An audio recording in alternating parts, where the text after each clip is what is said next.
Hello friends, simple CTET के नए video में आपका स्वागत है। आज हम बात करेंगे एक ऐसे टॉपिक पर जो कि बहुत ही इम्पोर्टेंट है। सीटेट में इस पर बहुत सारे प्रश्न भी पूछे जाते हैं। अगर मैं आपसे एक सिंपल क्वेश्चन यहाँ पर पूछूं कि इंसान ने बहुत सारी यहाँ पर चीज़ें इन्वेंट की है, जैसे लाइट है, इलेक्ट्रिसिटी है, मोटर कार्स है, मोबाइल एक्सेट्रा, कई चीज़ें हैं, कई टेक्नोलॉजीज़ इन्वेंट होती रहती है।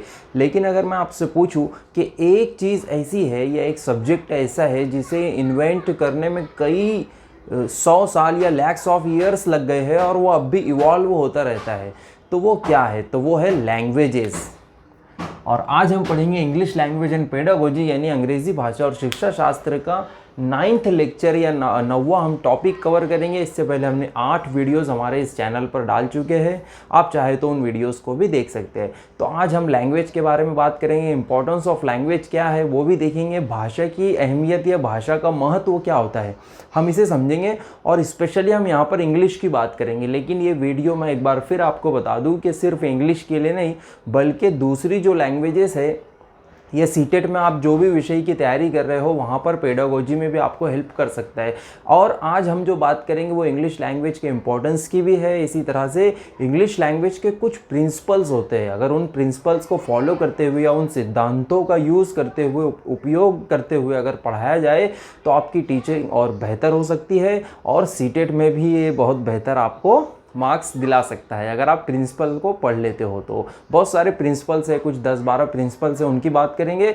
और इसी तरह से कुछ मैगजीम्स भी हम समझ लेंगे। अगर हम 5-6 मैगजीम्स भी पक्के कर लेते हैं, क्लियर कर लेते हैं, तो हमारे लिए बहुत हेल्पफुल, बहुत ही ज़्यादा मददगार हो सकता है। तो चलिए शुरू करते हैं। सबसे पहले हम बात करते हैं लैंग्वेज की। लैंग्वेज का मतलब होता है भाषा। लैंग्वेज मीन्स भाषा।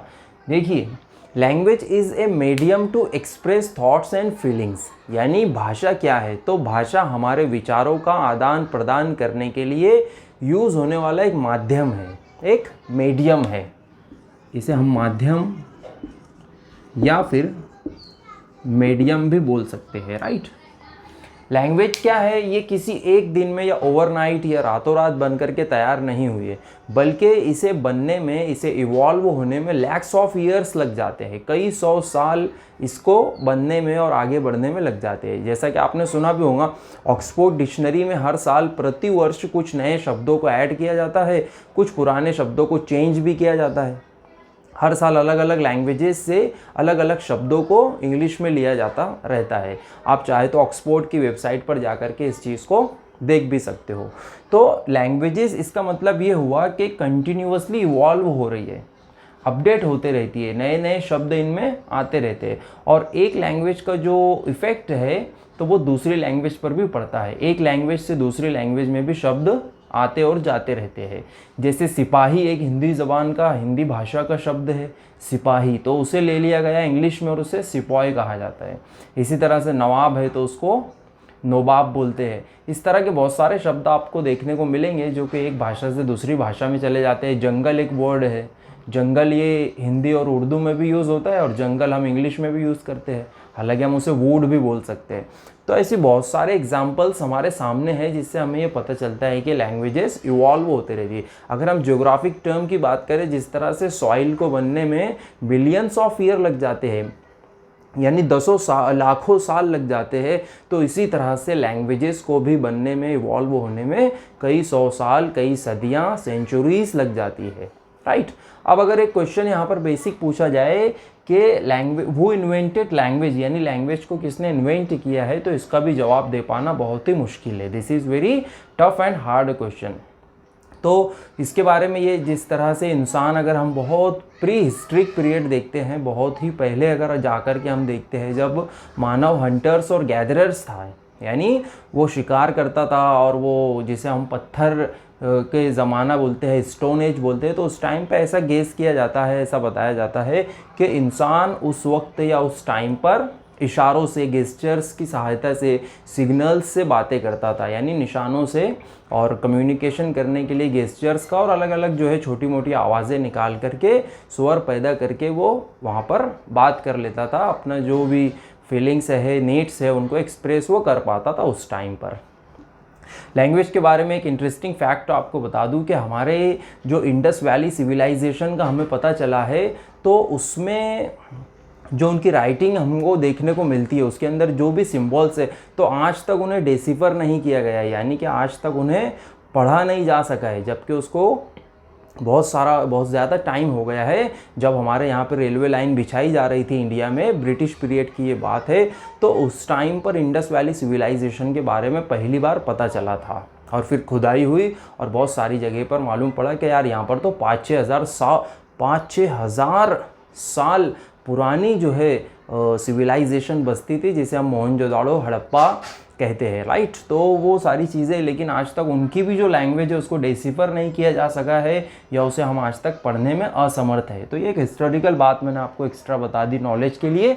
लैंग्वेज पर हम वापस आ जाते हैं। तो it is a medium to express thoughts and feelings. तो ये हमारे विचारों का आदान प्रदान करने के लिए, अभिवृत्ति करने के लिए एक बेस्ट माध्यम है। इसी तरह से अगर हमें दूसरे लोगों से कनेक्ट होना है या उनके ऊपर कंट्रोल करना है, तो इसके लिए भी हम लैंग्वेज का यूज़ कर सकते हैं, टू कंट्रोल अदर पीपल। इसी तरह से हमको ये पता है कि ह्यूमन बीइंग जो होता है तो वो सोशल एनिमल है, समाज में रहता है, समाज में ही रह करके उसकी ज़रूरतें या उसकी आवश्यकताएं जो है पूरी होती है। तो वो अपनी आवश्यकता, अपनी ज़रूरतों को बोलने के लिए, दूसरों की ज़रूरतों को पूरे करने के लिए, लोगों के साथ मिलने के लिए, जुड़ने के लिए उसको लैंग्वेज की ज़रूरत पड़ती है। इसी तरह से अगर हम इम्पोर्टेंस ऑफ लैंग्वेज की बात करें, यानी इसका महत्व क्या है, तो बहुत ज़्यादा इसका महत्व होता है। अगर आपको सीटेट की परीक्षा देना है, सेंट्रल टीचर्स एलिजिबिलिटी टेस्ट, तो उसको देने के लिए भी आपको लैंग्वेज का जानना ज़रूरी है। आप कोई ना कोई किसी न किसी लैंग्वेज में ही पेपर दोगे, तो ये भी एक उसका इंपॉर्टेंट हो गया। यानी अगर मैं इसको थोड़ा बड़ा करके आपको बताऊँ तो इसका सिंपली मतलब ये होता है कि लर्निंग करने के लिए भी लैंग्वेज बहुत इंपॉर्टेंट होती है।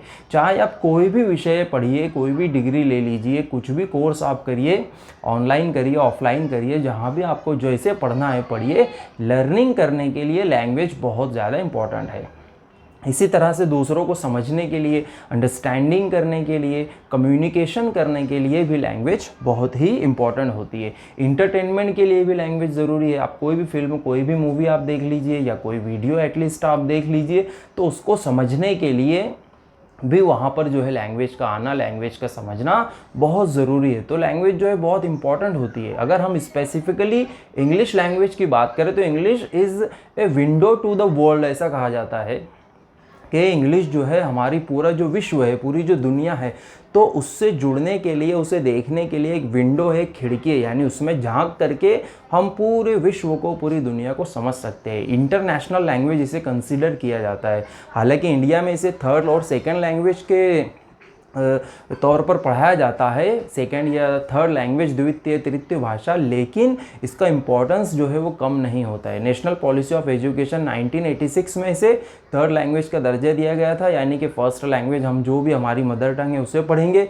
सेकंड लैंग्वेज जो अलग अलग स्टेट्स को हमारे लैंग्वेजेस की बुनियाद पर, लैंग्वेजेस के आधार पर, भाषा के आधार पर बनाया गया है, तो उसे हम सेकंड लैंग्वेज पढ़ेंगे, और थर्ड लैंग्वेज जो है आपकी इंग्लिश होंगी, स्टेट्स का एक दूसरे से जुड़ने के लिए, और इसी तरह से इंटरनेशनल लेवल पर भी जुड़ने के लिए यहाँ पर इंग्लिश बहुत इंपॉर्टेंट हो जाती है। अगर आप इंटरनेशनल ट्रैवल कर रहे हो, इंटरनेशनल ट्रेड करना चाहते हो, इंटरनेशनली कम्युनिकेशन किसी भी माध्यम से आप करना चाहते हो, या एजुकेशन प्राप्त करना चाहते हो इंटरनेशनल किसी भी इंस्टीट्यूशन से, तो वहाँ पर भी इंग्लिश का जानना, इंग्लिश का समझना बहुत ज़रूरी है।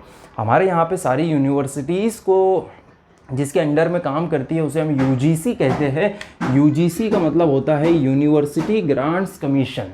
ये सिंपली इसका काम होता है यूनिवर्सिटीज़ का एडमिनिस्ट्रेशन करना और उनको ग्रांट्स पहुंचाना, देख रेख करना, यूनिवर्सिटीज़ को पूरे भारतवर्ष के स्तर पर चलाना। तो उसने ये कहा था कि जो इंग्लिश है तो एक ऐसी भाषा है जिसे अगर हम सेंटिमेंटल होकर के अगर हमारी कुछ सेंटिमेंटल अर्जेस है, यानी कि हम हमारी जो क्षेत्रीय भाषाएं हैं या हमारी जो मातृभाषा है, अलग अलग बहुत सारी भाषाएं हमारे यहाँ पर बोली जाती है, अगर हम उनके जिसे कहेंगे कि उनके बहाव में आ करके या उनको ज़्यादा इंपॉर्टेंस दे के, वो तो अच्छी चीज़ हमने देना चाहिए, लेकिन अगर हम उनको ज़्यादा इंपॉर्टेंस दे करके इंग्लिश को अवॉइड करते हैं, नेग्लेक्ट करते हैं, नज़रअंदाज कर देते हैं, या इंग्लिश पर अगर हम ध्यान नहीं देते हैं, तो इससे हमारा ही नुकसान होगा। एक बहुत ही बड़ा जो है नॉलेज का समंदर है, जो कि इंग्लिश में रिसोर्सेज का बहुत बड़ा एक पूरा के पूरा समंदर अवेलेबल है, तो उससे हम नेग्लेक्ट कर बैठेंगे, उससे हम, जिसे हम कहते हैं, हाथ धो बैठेंगे, राइट। ऐसा यूजीसी का कहना था, जिसे मैंने यहाँ पर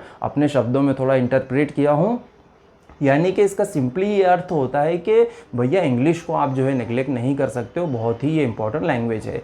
तो पहले तो इंग्लिश को स्टैंडर्ड 5th से इंट्रोड्यूस किया जाता था, लेकिन अब तो कुछ वर्षों से, यानी कि सन 2000 से जो है इंग्लिश को स्टैंडर्ड 1st से यहाँ पर पढ़ाया जा रहा है, ऐसा हमें देखने को मिलता है।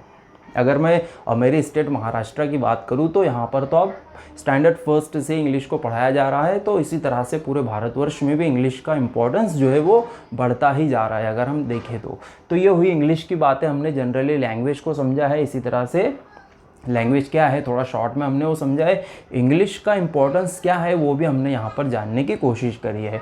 तो अब हम हमारे आगे के जो मेन टॉपिक है हमारा, यानी कि प्रिंसिपल्स ऑफ लैंग्वेज, तो वो देख लेते हैं।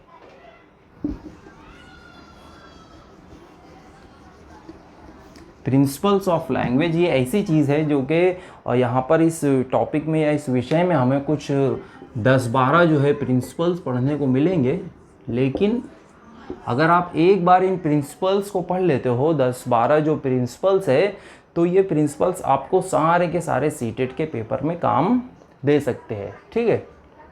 तो आई होप कि आप इसे देख पा रहे हो। शुरू करते हैं। यहाँ पर प्रिंसिपल्स यानी कि सिद्धांत, भाषा के अध्यापन के मतलब सिद्धांत है ये, और स्पेशली जो है इंग्लिश लैंग्वेज की टीचिंग या अध्ययन अध्यापन अगर आप करना चाहते हो तो वहाँ पर कौन कौन से प्रिंसिपल्स का या कौन कौन से सिद्धांतों का हम उपयोग करेंगे, चलिए 1 बाय 1 हम इन्हें जो है देख लेते हैं। तो थोड़ी सी हम यहाँ पर जगह बना लेते हैं ताकि समझने में, लिखने में और आपको जो है देख करके समझना आसान हो जाए। तो हम ऊपर लिख लेते हैं प्रिंसिपल्स। इसे आप प्रिंसिपल्स ऑफ लैंग्वेज टीचिंग भी बोल सकते हो, principles of English language teaching भी बोल सकते हो, प्रिंसिपल्स ऑफ टीचिंग इंग्लिश यानी अंग्रेजी भाषा के अध्यापन के कुछ सिद्धांत है। तो आई होप कि इसे आप देख पा रहे हो, थोड़ा सा ये ऊपर हो गया है। प्रिंसिपल्स ऑफ टीचिंग इंग्लिश यानी अंग्रेजी भाषा के अध्यापन के सिद्धांत, अंग्रेजी भाषा के अध्यापन के सिद्धांत। वीडियो थोड़ा लॉन्ग होने वाला है, लेकिन इसमें जो जो चीज़ें हम पढ़ेंगे वो बहुत ही ज़्यादा जो है इम्पॉर्टेंट है। तो देखिए, सबसे पहला जो प्रिंसिपल होता है बहुत ही इम्पॉर्टेंट है वो, तो उसे हम कहते हैं प्रिंसिपल ऑफ मोटिवेशन। सबसे पहला यहाँ पर प्रिंसिपल है प्रिंसिपल ऑफ मोटिवेशन। देखिए, जब मैं प्रिंसिपल लिख रहा था, यहाँ पर इंग्लिश आपका लैंग्वेज फर्स्ट या सेकंड आपने जो भी सिलेक्ट कर रखा है, तो इंग्लिश की जो बेसिक जानकारी है वो भी यहाँ पर आपके पास में होना चाहिए। तो मैं आपको थोड़ा सा यहाँ पर बता दूँ कि प्रिंसिपल इस तरह से हम लिखते हैं, और एक प्रिंसिपल होता है ये वाला, राइट। तो ये प्रिंसिपल यानी कि सिद्धांत, रूल जिसे हम कहते हैं। किसी भी चीज़ को, किसी भी काम को करने का एक अपना एक तरीका होता है, एक रूल होता है, सिद्धांत होता है, उसे हम प्रिंसिपल कहेंगे, ठीक है। इसी तरह से हमारे स्कूल्स और कॉलेजेस में जो हेड होता है, जिसके अंडर में टीचर्स होते हैं, जो सबसे मेन एडमिनिस्ट्रेटर होता है स्कूल का, मैनेजमेंट संभालता है स्कूल्स के, जो भी एक्स्ट्रा करिकुलर एक्टिविटीज़ है, एजुकेशनल वर्क्स है, टीचिंग और नॉन टीचिंग स्टाफ को सम्मिलित करना, उनको लेकर के चलना, ये सारी चीज़ें, तो वो जो पोस्ट होती है उसे हम कहते हैं प्रिंसिपल। तो उसकी स्पेलिंग आप देख लीजिए, और ये इसमें यहाँ पर जो है बहुत बेसिक चीज़ है, इसमें भी हमसे गलती ना हो इसलिए मैंने आपको ये एक्स्ट्रा इनपुट यहाँ पर दे दिया। वापस टॉपिक पर आ जाते हैं। प्रिंसिपल ऑफ मोटिवेशन, यानी कि मोटिवेशन का मतलब ये होता है प्रेरणा, या अभिप्रेरणा आप इसे कहते हो। तो अभिप्रेरणा का सिद्धांत क्या है? देखिए, मोटिवेशन के बारे में ही कहा जाता है कि motivation is the pre requisite for learning. हमने ये पढ़ रखा है कि अधिगम करने के लिए सबसे इम्पॉर्टेंट अगर कोई चीज़ है तो वो है मोटिवेशन। अगर एक लर्नर अभिप्रेरित होता है या मोटिवेटेड होता है, उसके पास प्रेरणा होती है, तो वो उस दूसरे कैंडिडेट से फास्ट लर्निंग करता है जिसके पास में मोटिवेशन नहीं है। और मोटिवेशन ना हो तो लर्निंग स्लो हो जाती है, और मोटिवेशन के साथ में लर्निंग बहुत ही फास्ट होती है। B.F. स्किनर ने तो ये तक कहा है कि motivation is the national highway of learning. अब नेशनल हाईवे इसलिए कहा है क्योंकि नेशनल हाईवे पे जनरली जो गाड़ियाँ होती है फास्ट चलती है। तो इसी तरह से अगर कोई मोटिवेटेड होता है, उसके पास मोटिवेशन है, तो वो बहुत ही फास्ट लर्निंग करता है। अब देखिए, मोटिवेशन के भी कुछ प्रकार होते हैं, internal motivation, external motivation. External motivation वो होता है जो आपको बाहर से मिलता है, कभी किसी ने तारीफ़ कर दिया या कुछ आपका गोल है, ऑब्जेक्टिव है, उसे प्राप्त करने के लिए आप कुछ कर रहे हो, ये सारे एक्सटर्नल मोटिवेशन है। और एक होता है इंटरनल मोटिवेशन, यानी आप अपने मन से कॉन्शियसली अंदर से अपने आप को खुद को मोटिवेटेड कर लेते हो। कुछ ऐसे थॉट्स है, कुछ डिज़ायर्स है, उनके माध्यम से आपको मोटिवेशन अगर मिल रहा है। हालांकि ये जो इंटरनल मोटिवेशन है वो ज़्यादा पावरफुल होता है, राइट। तो ये कुछ चीज़ें। अब इसके टीचिंग में यानी कि क्या प्रिंसिपल है, तो देखिए टीचिंग में ऐसा है कि जो टीचर है तो उसने बच्चों का जो इंटरेस्ट है, बच्चों की जो रुचि है, उसको ध्यान में रख कर के प्लानिंग करना चाहिए और अपनी टीचिंग को इस दिशा में ले जाना चाहिए कि वो बच्चों की रुचि और बच्चों के इंटरेस्ट की तरफ ज़्यादा फोकस हो, राइट, ना कि उसके सेल्फ इंटरेस्ट की तरफ। जैसे मेरा पर्सनल इंटरेस्ट इंग्लिश लैंग्वेज में है, तो इसका मतलब ये नहीं है कि मैं अपनी क्लास में जाकर के बहुत ज़्यादा टीचिंग इंग्लिश की ही करूँ और मैथ्स को अवॉइड कर दूँ, जनरल साइंस को अवॉइड कर दूँ, जियोग्राफी को अवॉइड कर दूँ। तो इससे क्या होगा कि बच्चों का जो ओवरऑल डेवलपमेंट है, जो कि एक्सपेक्टेड है, वो कम हो जाता है। किसी एक विषय वस्तु में जो है वो बहुत ही ज़्यादा डेवलप्ड हो जाते हैं और दूसरे जो विषय है उनकी ग्रोथ या उसका जो वृद्धि है वो कम हो सकती है। तो इसलिए बच्चों के इंटरेस्ट के अकॉर्डिंग जो है प्लानिंग करना चाहिए। चार्ट्स है और अलग अलग टीचिंग एड्स होते हैं, ऑडियो एड्स होते हैं, यानी जो सुनने वाली चीज़ें होती है, विजुअल एड्स होते हैं जिन्हें आप देख सकते हो, ऑडियो विजुअल एड्स जिन्हें आप सुन भी सकते हो, देख भी सकते हो, जैसे टीवी हो गया आपका, टेलीविज़न। तो ऐसे अलग अलग जो उपकरण हैं उनका यूज़ करना चाहिए, लेकिन इसलिए ताकि बच्चों को मोटिवेशन मिले। कुछ जो है पर्सनैलिटीज़ के बारे में बताया जा सकता है जिससे बच्चों को अभिप्रेरणा मिलती है, मोटिवेशन मिलता है। ये सारी चीज़ें आती है प्रिंसिपल ऑफ मोटिवेशन में, राइट। अब उसके बाद में हम नंबर 2 दूसरा प्रिंसिपल देख लेते हैं, प्रिंसिपल ऑफ हैबिट फॉर्मेशन। देखिए, हैबिट फॉर्मेशन का मतलब होता है आदत गठन करना, यानी आदत बनाना, हम इसे आम शब्दों में ये कह सकते हैं। तो प्रिंसिपल ऑफ हैबिट फॉर्मेशन में क्या किया जाता है? देखिए, कहा जाता है कि लैंग्वेज लर्निंग क्या है। तो लैंग्वेज लर्निंग इज़ अगर हम सिंपली इसे कहें तो language learning is simply a habit forming process. यानी लैंग्वेज लर्निंग एक ऐसी प्रोसेस है, एक ऐसी प्रक्रिया है जिसमें हमें आदत बनाना होता है। और आदत बनाने की वजह से क्या होता है कि लैंग्वेज जैसे आप सुन रहे हो, बार बार सुनने की वजह से क्या होता है कि वो शब्द हमारे जो दिमाग में जाते रहते हैं और उसकी वजह से हमें वो समझ में आने लगते हैं, धीरे से हम उनका यूज़ भी करने लग जाते हैं। अगर क्लासरूम में हैबिट फॉर्मिंग जो एक्टिविटीज़ है, जैसे बच्चों को कम्युनिकेशन करने के लिए खड़े कर देना, उनको एक जगह पर बुला लिए, उनको ग्रुप डिस्कशन के लिए बैठा दिए, ये सारी चीज़ें क्या हो रही है कि इसकी वजह से इंग्लिश के जो स्पीकिंग की हैबिट है, अगर उनमें एक बार हैबिट आ जाती है तो फिर इसकी वजह से क्या होता है कि उनमें कॉन्फिडेंस बिल्ड होता है। और कॉन्फिडेंस अगर उनमें आ जाता है, आत्मविश्वास आ जाता है, तो आगे जाकर के लैंग्वेज का यूज़ कर सकते हैं। तो इस तरह से दूसरा प्रिंसिपल हो जाता है प्रिंसिपल ऑफ हैबिट फॉर्मेशन, यानी बच्चों को जो है थोड़ी सी एक्सरसाइज और प्रॉपर इंटरवल्स के साथ में दे करके उनको हैबिट लगाई जाए, उनको आदत लगाई जाए, राइट। तो यह है प्रिंसिपल ऑफ हैबिट फॉर्मेशन। उसके बाद तीसरा जो प्रिंसिपल है, तो मैं प्रिंसिपल ऑफ नहीं लिख रहा हूँ, आप उससे समझ लीजिए। तो प्रिंसिपल ऑफ इमिटेशन। इमिटेशन का मतलब होता है नकल करना, या इसे आप हिंदी में कहेंगे कि अनुकरण करना। तो देखिए, बच्चों के अंदर एक टेंडेंसी होती है कि वो अनुकरण करते हैं अपने से बड़ों का। और अगर हम टीचर की बात करें तो टीचर का अनुकरण करने में तो उनको मज़ा ही आता है। तो यहाँ पर क्या हो जाती है बात कि अगर टीचर कुछ अच्छा प्रोनाउंसिएशन करता है तो बच्चे उसको इमिटेट करेंगे। टीचर जो भी एक्टिविटीज़ करता है, जिस तरह से चलता है, जिस तरह से कपड़े पहनता है, जो सारी चीज़ें करता है, तो बच्चे उसको एक नेचुरली वो उसको इमिटेट करना पसंद करते हैं। जिस तरह से हम बॉलीवुड के हीरोज़ को कुछ लोग इमिटेट करना पसंद करते हैं, तो उसी तरह से हमारे जो बच्चे होते हैं वो टीचर्स को इमिटेट करना उनको पसंद आता है। तो ये होता है प्रिंसिपल ऑफ इमिटेशन, यानी कि बच्चे नकल करके या अनुकरण करके सीखते हैं।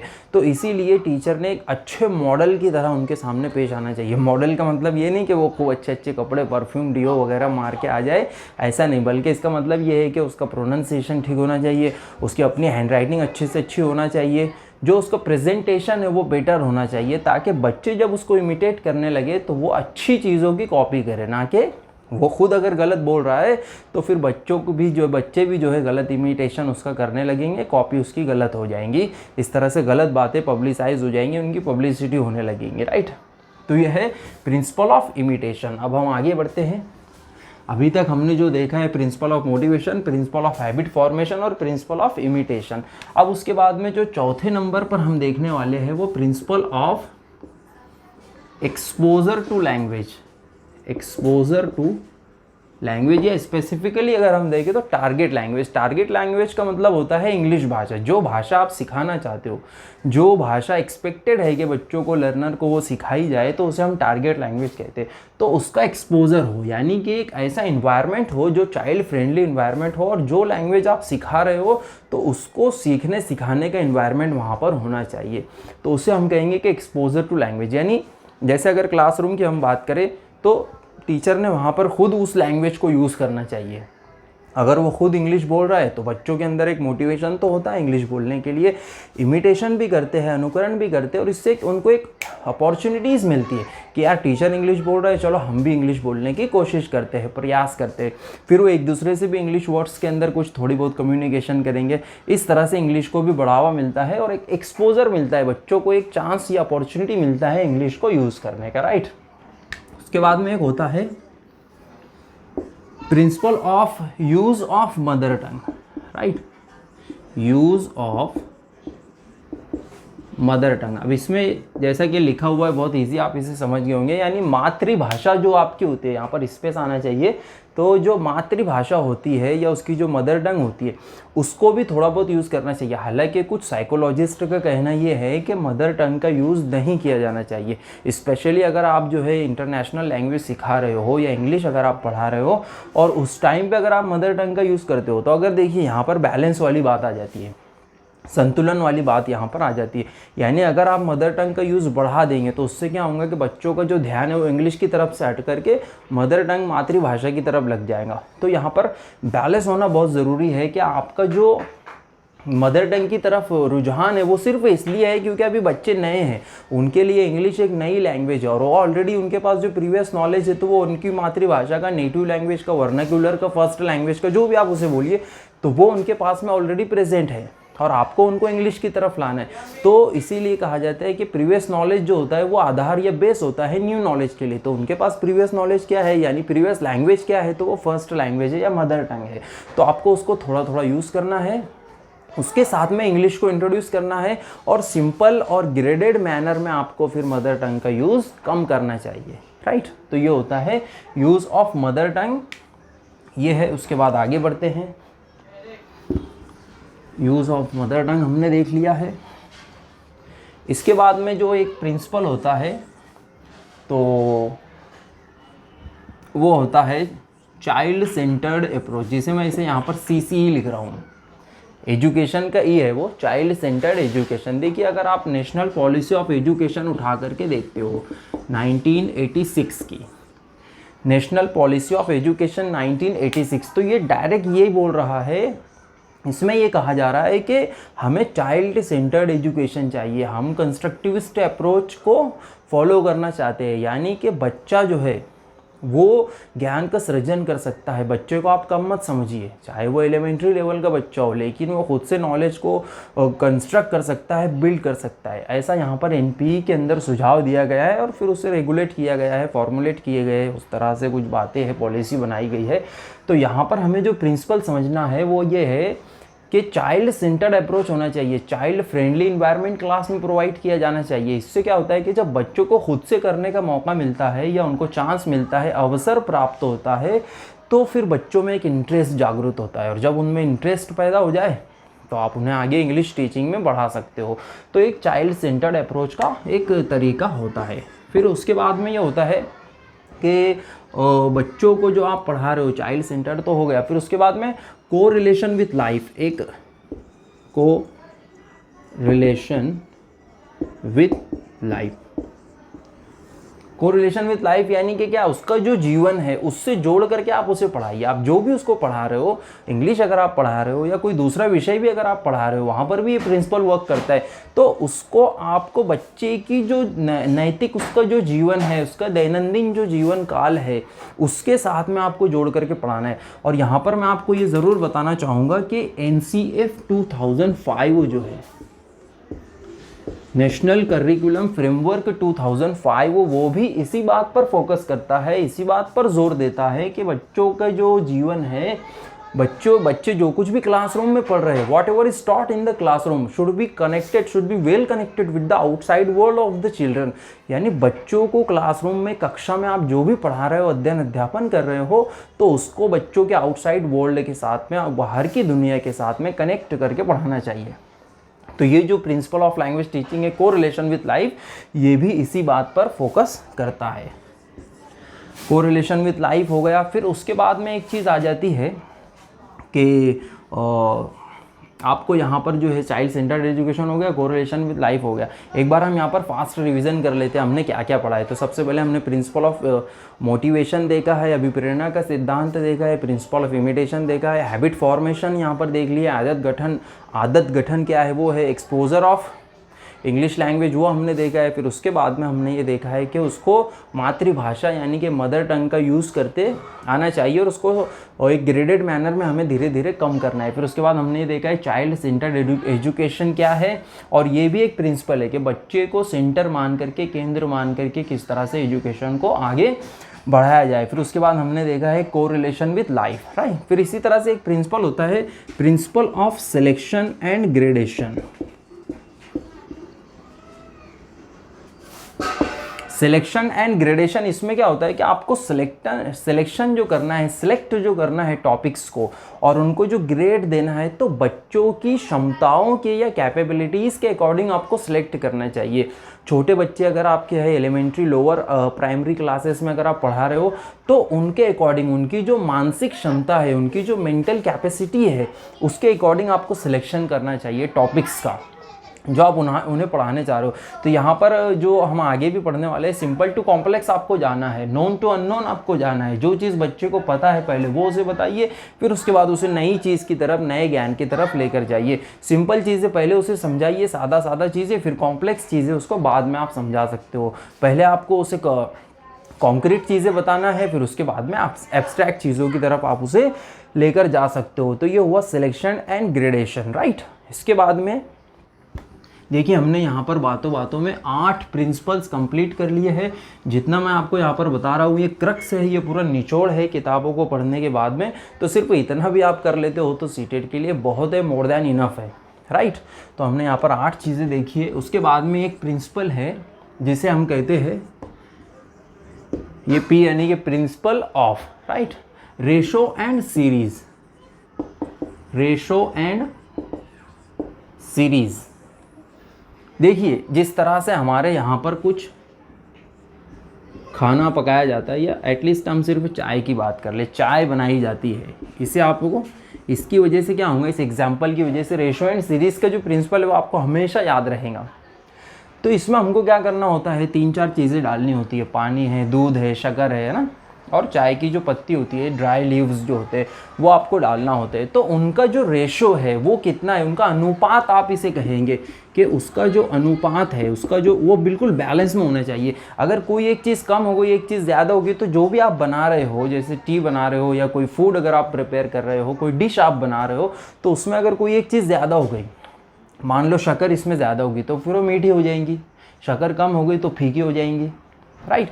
इस तरह से तो जब आप बच्चों को पढ़ा रहे हो तो कौन सा टॉपिक को कितना महत्व देना चाहिए, ये बहुत बहुत ज़्यादा इंपॉर्टेंट चीज़ है ये, कि जब आप बच्चों को पढ़ा रहे हो तो कौन सा चीज़ उनकी एज के अकॉर्डिंग, उनकी जो कक्षा है, उनकी जो क्लास है, और उनकी जो क्षमता है, उनका जो इंटरेस्ट है, और फिर उनका जो मोटिवेशन है, उनके जो इंडिविजुअल डिफरेंसेस है, व्यक्तिगत जो उनके अंदर विभिन्नताएं हैं, वो सारी चीज़ों को ध्यान में रखते हुए अलग अलग टॉपिक्स को कितना कवरेज देना चाहिए और कितना कवरेज ना दिया जाए, ये है फिर सीरीज़ है, यानी कि कौन सी चीज़ पहले और कौन सी चीज़ बाद में। तो मैंने पहले भी आपको ये चीज़ समझाया हूँ कि जो सिंपल चीज़ें हैं आप उसे पहले बताइए, फिर उसके बाद में उसे कॉम्प्लेक्स चीज़ों की तरफ लेकर जाइए।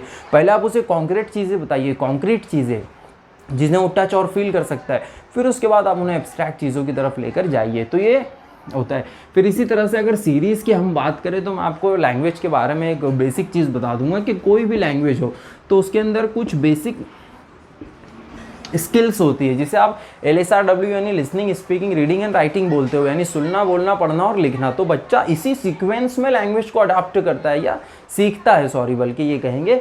तो लिसनिंग सबसे पहले करता है, श्रवण करता है, सुनता है, फिर स्पीकिंग करेगा, फिर रीडिंग करेगा, पठन करेगा या पढ़ेगा, फिर राइटिंग या लेखन वो करता है लास्ट में। तो इसी सीक्वेंस में आप उसे जो है मौका दीजिए या चांस दीजिए। हालांकि आपको इसको इंटीग्रेटेड वे में यानी मिला करके सब एक साथ लेकर के चलना है, लेकिन उनका जो सीक्वेंस है तो ये इस तरह से होना चाहिए। तो ये कुछ चीज़ें हैं principle of ratio and series की, हमने यहाँ पर इसकी बात की है। ये हमारा 9वां प्रिंसिपल था। इसी तरह से एक बहुत ही पॉपुलर एक प्रिंसिपल होता है जिसे हम कहते हैं principle of individual differences. Individual differences का मतलब ये, इस पर हमने थोड़ी सी अभी यहाँ पर ऑलरेडी बात की है कि व्यक्तिगत विभिन्नताएं होते हैं। अगर मैं पूरे देश की बात करूँ, हमारे भारत की, तो यहाँ पर बहुत डाइवर्सिटीज़ है, diversities of religion, diversities of caste and culture etcetera etcetera. यहाँ तक कि मैं आपको बताऊँ कि हमारा जियोग्राफी जो है, जो फिजिकल हमारे जियोग्राफी, उसमें भी बहुत सारी डाइवर्सिटीज़ है। क्लाइमेट में डाइवर्सिटीज़ है, सॉइल की टाइप्स में डाइवर्सिटीज़ है, फिजिकल जितने फैक्टर्स है वो सब, उनमें भी हम बहुत डाइवर्स है। तो बिल्कुल उसी तरह से हमारे जो बच्चे होते हैं, क्लासरूम जो होता है, देखिए गांधी जी ने क्या कहा है, Gandhi ji said that the future of India is being prepared in हर क्लासरूम्स, यानी भारत का जो पूरा भविष्य है तो वो उसके कक्षाओं में, उसके क्लासरूम में बनाया जा रहा है, राइट, या बन रहा है। तो हमने इस चीज़ को कितना इंपॉर्टेंस देना चाहिए, आप गांधी जी की इस बात से समझ सकते हो कि बच्चों के अंदर जो व्यक्तिगत विभिन्नताएं, किसी की मदर टंग अलग है, किसी की कास्ट अलग है, किसी की हेरिडिटी तो सबकी डिफरेंट है, हर एक की अपनी कैपेसिटीज़ डिफरेंट है, हर बच्चे की अपनी क्षमताएँ हैं वो भी डिफरेंट, एक दूसरे से वैरी करते, हर एक का इंटरेस्ट अलग है, कौन से बच्चे को कौन सी चीज़ से मोटिवेशन मिलता है, वो फैक्टर्स डिफरेंट हो सकते हैं। तो इन चीज़ों के अकॉर्डिंग प्लानिंग की जानी चाहिए, इन चीज़ों के अकॉर्डिंग टीचर ने अपनी टीचिंग को करना चाहिए। तो इससे क्या होता है कि बच्चों का इंडिविजुअल डिफरेंसेस है, अगर उसको ध्यान में रखा जाए कि यार ये बच्चा है, इसको ये चीज़ पसंद है, तो इसके अकॉर्डिंग। अब इसका मतलब ये भी नहीं है कि आप एक ही बच्चे को मान करके पूरी कक्षा को उसी तरह से ट्रीट करने लग जाओ, बिल्कुल भी नहीं। आपको एक इन जनरल, इसकी वजह से हमको क्या पता चलता है कि हमको बच्चों को ग्रुप बनाने में आसानी हो जाएगी कि यार ये बच्चे, इनको ड्राइंग का शौक है तो चलो ये 5-10 बच्चों को हमने अलग कर लिया, इनको क्योंकि ड्राइंग में इंटरेस्ट है।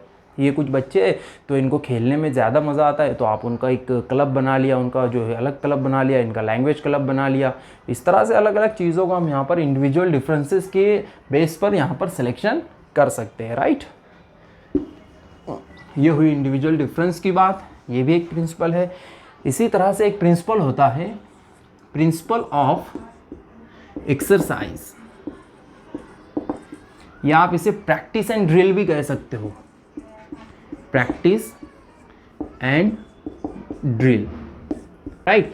देखिए जब वर्ल्ड वॉर फर्स्ट हो रहा था तो उस टाइम पे बहुत सारे जो फौज थी या आर्मी थी, वो अलग अलग कंट्रीज़ की आर्मी एक दूसरे से लड़ रहे थे।